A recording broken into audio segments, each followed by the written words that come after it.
All right, guys, you got to be a leader. This is lesson one to running a sustainable company. You've got to learn to be a leader, not a domineering leader, a leader that people want to work with, a leader that people want to see succeed. People have options. They can go work in many other places. They can likely get paid more going somewhere else, but they will stay for a good leader. I have an underlying belief that I have to share because it shapes how I view leadership. And I'm not trying to push my beliefs on anybody, but it is important for you to understand because it shapes how I view leadership. I believe that everybody was created for a purpose. So they are God-given talents. They have been created by God for a specific purpose. If you believe in evolution, it's very easy to write people off as stupid.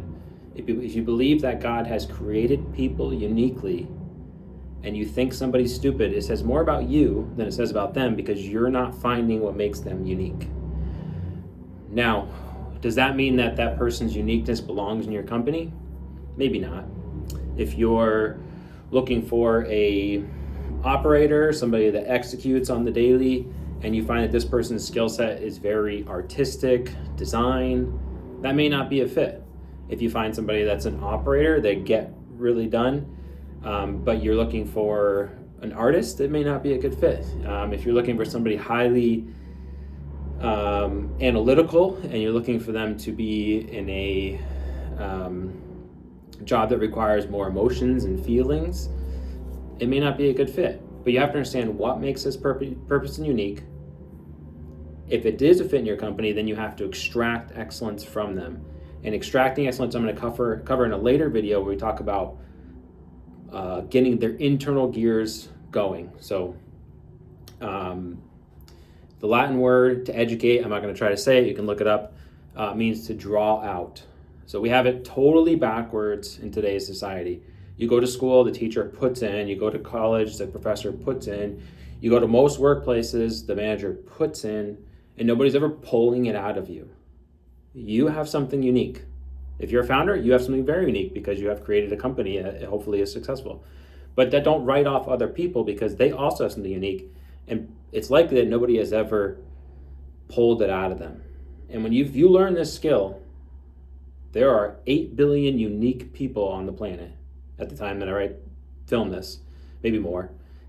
And the ability to extract the excellence from them makes them successful and it makes you successful. I'm a big believer that companies don't grow, people do, and then they take the company with them. So if you want to grow your company, you need to grow your people. And it starts with you. You have to grow as a leader. You have to learn these skills, and then you will elevate other people by teaching them the same skills, by extracting excellence from them.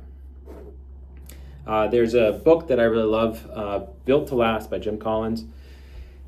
He writes a few different books that are really good, but this one specifically talked about this two different types of leaders. One being the time teller, the other one being the watch builder. So the time teller, boss, what time is it? People say, oh, well, it's 3:30. Okay, well, later when they need to know the time, they're going to come back to you and ask what the time is. The watch builder builds a unique, complicated system. I love mechanical watches. If you ever look at them, all the gears and the springs and the jewels and all these things that they do to like be perfectly in sync with time, perfectly in sync with calendars. They're incredible machines that are built. And you have this watchmaker that makes this incredible watch, and then they sell the watch away to somebody. And then that person can tell time without the watchmaker. You want to build a business so you could one day sell it. Maybe that's not maybe you want to give it to your kids or whatever, so I'm not saying you have to sell it. But for it to be sustainable, it needs to tell time without you. If you are the person that tells time, you are the business. It means good luck taking a vacation. It's not worth much if you ever try to sell it. Leaving it to your kids will likely make them hate you because you've retained all this information and they have no idea what to do with it. You have to build a system that tells time without you. That does not mean that you have no purpose now, because even a watch that is sent off to a customer that can tell time does require servicing. It does require cleaning. It does require disassembling sometimes and replacing some parts. As a leader, every company needs a leader. The company's leader is to make sure that the watch is wound up, it's functioning correctly, it continues to tell time, it's in sync with what's supposed to happen. But if you try to be the time teller, it's, from my experience, makes it a much more stressful job. And that's what it is. It's a job, it's not an asset. And for you to be successful in life, for that business needs to be an asset. An asset is something you can part with. If this is the asset, you can't part with it.